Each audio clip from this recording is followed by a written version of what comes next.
Welcome back and thanks so much for staying with us on India Today. Let's start off this bulletin with the COVID numbers. Let's go straight across to my colleague Akshita Nandagopal, who's now going to be highlighting COVID numbers across India. Over to you, Akshita. These are the latest numbers and data from the Health Ministry. Active cases currently in the country stands at 4,64,357. Compare that to the data on December 1st when we had 4,57,000 active cases. Now we are seeing cases coming down. The death rate also is slowly coming down. But at this point, the number of deaths that we've recorded in India stands at 4,03,281. The good news and the silver lining is that our recoveries are still very, very high. Our recovery rate over 95%, which means that at this point, over 2,97 lakh recoveries have been posted. So let's get you the overall figure there. Here's what it looks like. Over 4,64,000 active cases, the deaths at over 4 lakh. And our recovery rate still stellar at this point. The numbers only going up.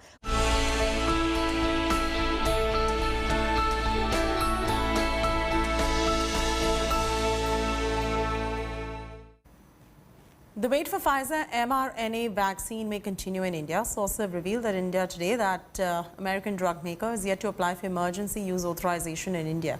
Pfizer has failed to apply despite the drug regulator prodding it twice to give formal application for the nod. The government had earlier reiterated that Pfizer may be coming to India soon. Pfizer CEO Albert Bourla had in June said his firm was in the final stages of getting approval for COVID vaccine from India. India currently has 3 options to choose from: Covaxin, Covishield, Sputnik. Zydus Cadila has also sought approval for the world's first DNA vaccine, ZyCoV-D.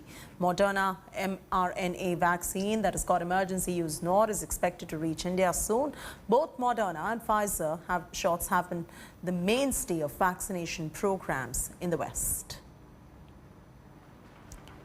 Data from National Clinical Registry on COVID-19 suggests that the second wave of COVID was more deadly and killed the young. The ICMR and the NCDC study has been published. Sneha Mordani explains this in much detail. Take a look.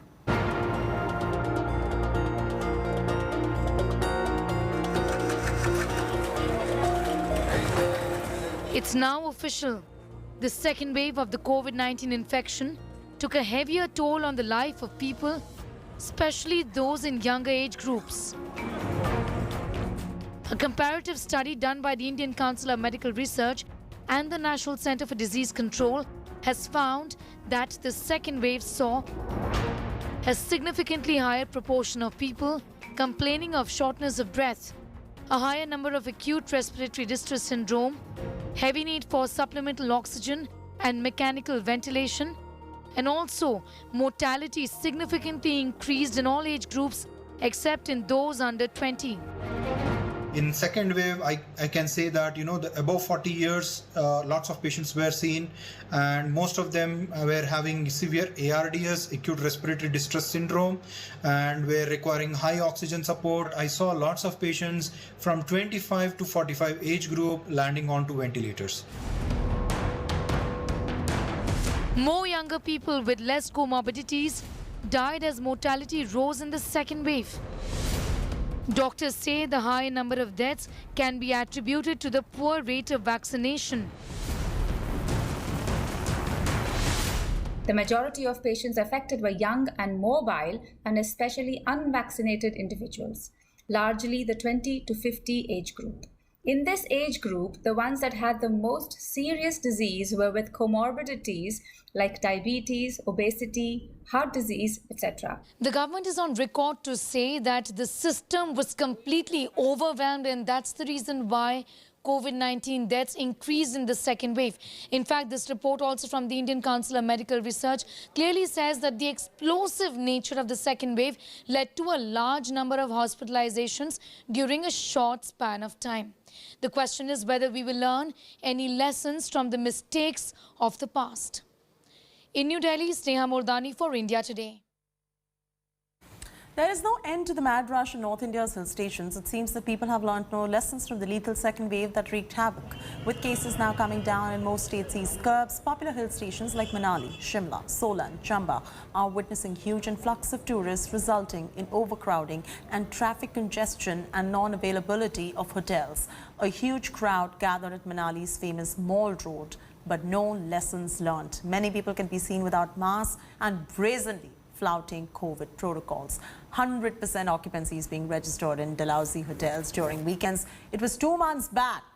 And just a gentle reminder, when people gasped for breath during the second wave, and remember, hospitals ran out of oxygen, hospitals ran out of beds, they ran out of medicines, the doctors and the medical facilities were overburdened, and now this seems like Indians have learnt just no lessons whatsoever.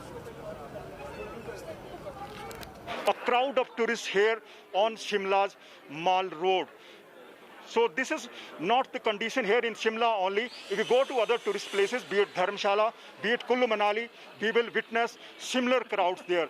Tourists are also heading to lesser known tourist places where there is no crowd and the hotels are easily available. As far as the hotel occupancy in Shimla, Dharamshala and Manali is concerned, 100% hotel occupancy